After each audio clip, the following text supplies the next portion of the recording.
Welcome to the interview. Turbulent winter session of Parliament ended a day ahead of the schedule.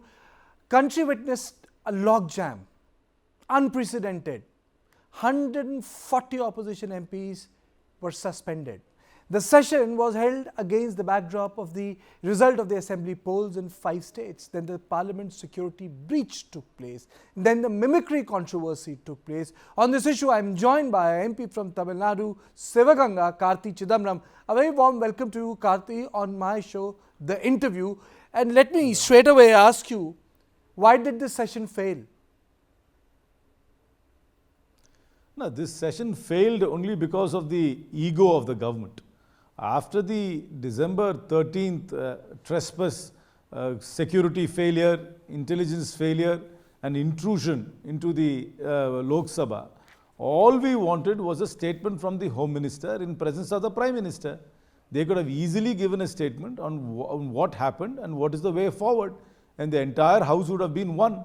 But the ego of the government prevented them from doing that, and our legitimate requests, demands were not met. Then we were forced to protest, and then en masse we have been suspended. Nowhere in the democratic world can you suspend practically the entire opposition and get away with it. But in India, they have got away with it because they have a brute majority, and we can't expect the judiciary to step in on this issue. And they have been ramming through laws one after another. Yes, they would have passed them even if we were there, but we didn't even have an opportunity to record our dissent or a divergent view to these far-reaching laws they have brought about, which is going to have a huge impact on day-to-day life of the people of India. So this is totally, if this is going to be the trend, this is the end of parliamentary democracy. But Karti, why are you then still losing the battle of perception? If you look at the wider narrative outside, BJP didn't lose sympathy. Why has that happened? No, we are going to communicate. We are going to go. We are constituency MPs. We will be traveling far and wide. We will definitely articulate a point of view. We will say how this government, which touts itself as a government of national security, is actually incompetent, is not able to even put proper protocols in parliament to prevent an intrusion or an attack. I mean, just because there were no fatalities, don't underplay the import of the intrusion. If the two intruders had sarin gas or anthrax, there would have been huge fatalities. Instead of that, thank God they had some inert gas. And the security protocol failures, intelligence failures, and then silencing the opposition for asking a legitimate demands, then bringing about these far-reaching laws which are going to have such an impact. I mean, you have now amended how you are going to appoint the Chief Election Commissioner. I mean, now you don't even need that committee anymore. It's going to be the Prime Minister, a Cabinet Minister and the Leader of the Opposition. It's already 2-1. We don't even need to go for the committee anymore.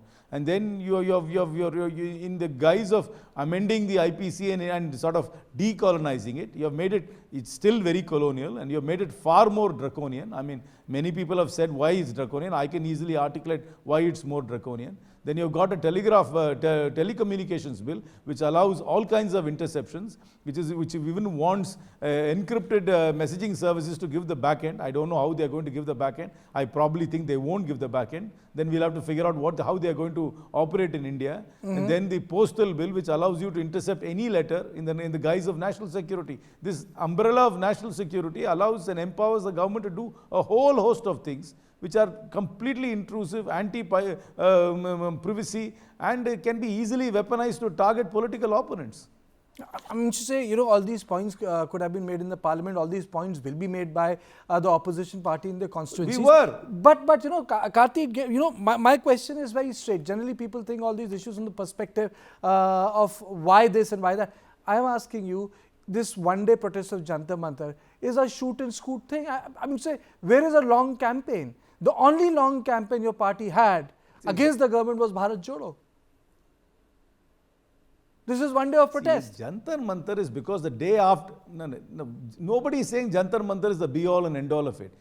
Parliament ended yesterday, so all the floor leaders and all the MPs are here. So we were able to congregate all of them together. But now we will fan out to the nooks and corner of India from today onwards. I will also be leaving tomorrow.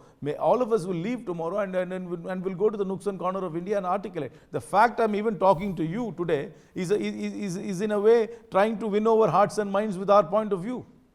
No, that's perfectly fair, but my question is that, it's the responsibility of the opposition to create the narrative. I mean, so it will never be the responsibility of the government to give you that space, Karti. No, I am not asking the government to do us any favors. I'm just asking the government to be democratic within Parliament. That's all I'm asking. But we will go out, we will articulate. I, to the best of my ability, will definitely articulate. I will speak. We have a party mechanism in my constituency and in my state, and we'll use it. And I'm sure my colleagues will do the same everywhere else, and all the alliance partners will do the same everywhere else. Of course, we need to communicate better. Of course, we need to have a counter narrative. At the same time, we also need to tell what's happening. I mean, how far-reaching consequences these new laws are going to have on the daily life of people. The issue in Parliament was two-pronged. One was the breach, and another doesn't belong to your house, but I would definitely like you to speak, this mimicry issue. Well, how do you see this mimicry issue? The President of India, listen to me, the entire party, the public protest, how do you look at it? They all came out in his support. No. First, it is not just a mere security breach. It is an intelligence failure. There were 6 people who were conspiring for a long time. They have done a dry run. They have discovered that the shoes are not checked. They have discovered that the plastic is not detected by these scanners. This government has spent so much money on scanners and they can't detect plastic. So a Unabomber kind of situation could have happened. So that is a colossal intelligence failure. There is a colossal security failure.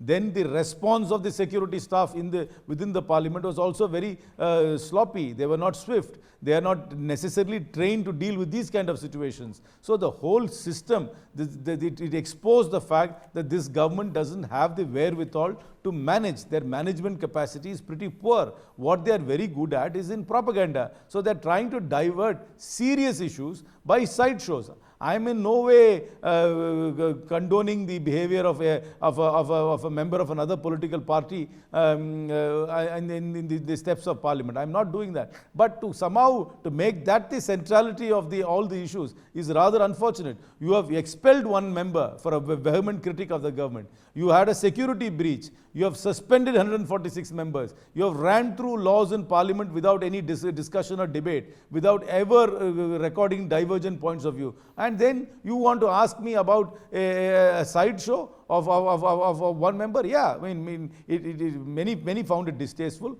It could have been avoided. But that's not the centrality of issues we should be talking about. We should be talking about how D.K. Basu, the judgment in D.K. Basu has been completely watered down with this new law. The kind of draconian police powers that have been given to the authorities. That's what we should be talking about, not about some sideshow. No, the sideshow is important because it has been politicized, Karti. The chair himself said it's a matter of his community. The President of India tweeted about it. That is very unfortunate. Come on. So shall I say that I don't belong to any community. I do not know what class I belong to. But if any satire on me, any kind of spoof on me, any kind of attack on me, any cartoon on me is an attack on the entire class of people I support. Or belong to. I don't understand that. You've traveled wide. If you in America, every late night talk show host makes fun of the president. Every single night. Not one night goes away with that. You've seen Saturday Night Live. You've seen all these stand-up comics. You've seen the talk show host. Come on. Are you saying that Mr. Dhankar does? It's satire. It happened. Are you saying that he doesn't have a sense of humor? Pardon? I think so. He could have found it distasteful. He could have left it, but to prolong this issue and to sort of dwell on this as if this is the centrality of all the issues of India is facing. I think that's actually trivializing what else this country is going through. I think it's also very ingenious on their part to divert this attention there, which in fact merits no more attention than the length of the act itself. Okay, let me take this conversation to a different direction. the issues which really concerns a political party. For political party, the biggest worry can be that they become absent from the areas of operation. Do you feel that the results which came out and the wipeout of the Congress in North India is a cause of big worry? The party has lost its entire steam before the Lok Sabha. First of all, I do not agree with the word wipeout. You see, in a first past the post system, you know that a marginal uptick in your vote share can give you a disproportionate number of seats. Yes, we have lost Madhya Pradesh with a slightly higher delta, but Rajasthan and Chhattisgarh, the delta is very small. And the victory in Telangana is somehow overshadowed by these three results. If the Telangana result had been a standalone election, that would have given a big uplift to our mood. I understand what has happened in the three states. In Madhya Pradesh, it's actually been a bit of a shocker. Even though our vote share has not gone down, the BJP's vote share has gone up. But in the other two states, in Chhattisgarh and Rajasthan, it's been very marginal. I mean, had we had a tactical alliance with a few political parties, the result could have been different. And in Rajasthan, you have this theory called ulta pulti, which I learned recently, how you do ulta pulti on the roti. That's what people do with governments ulta pulta every 5 years. So that's the narrative in Rajasthan. So it's not a wipeout. Don't ever say the Congress gets wiped out. I mean, in a parliamentary democracy, you can just have a marginal victory but have a disproportionate number of seats. Like in parliament, the BJP wins only 31% of the votes last time, but they have nearly 60% of the seats. We won 19% of the vote. We only have 10% of the seats. Do you think there's a South-North divide? BJP is absent in South and the Congress has no space in North?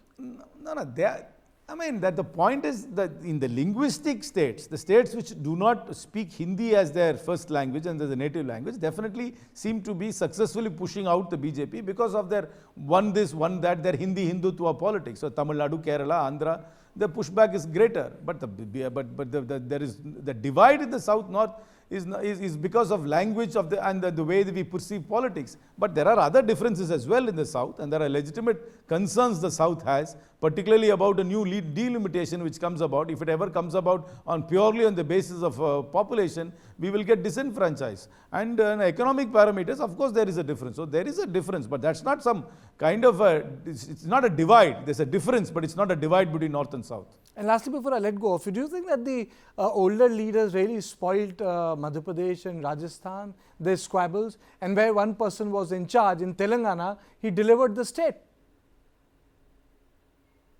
No, I think the people who are in charge in the Hindi-speaking states were all very, very seasoned campaigners. I think what we missed out was some tactical alliances which we should have made. You see, really in elections today, tactical ground-level alliances are very important, and we probably missed that out in the Hindi-speaking states.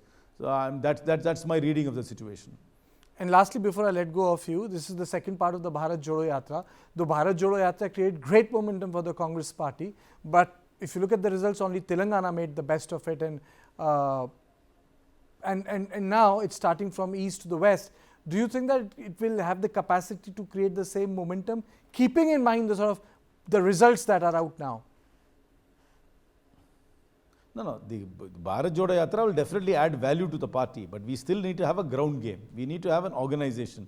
We need to have an organization which is just keeping in touch with people all the time, not necessarily only during elections. So if we have an organization on the ground, that can leverage the energy of the Bharat Jodo Yatra. What is the ground game? We need to have party functionaries who are constantly interacting with the people, intervening where necessary, and constantly having some sort of a conversation with the people on social and political issues at the ground level. And we need to have, the BJP has social organizations outside the party which aids them in that exercise, whereas we don't have that. That is a shortcoming we have.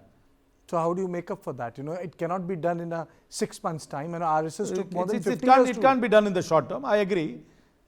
It's not something which can be replicated immediately, but political parties can create narratives on the ground. And politics is very local. While there is a national trend, but the local ground game has to be strong. People have to be in local government. People need to be legislators. People need to keep on intervening and sort of having conversations all the time. Thank you, Karti Chidambaram, for joining me on my special show, The Thank you Interview. very much. Thank you so much.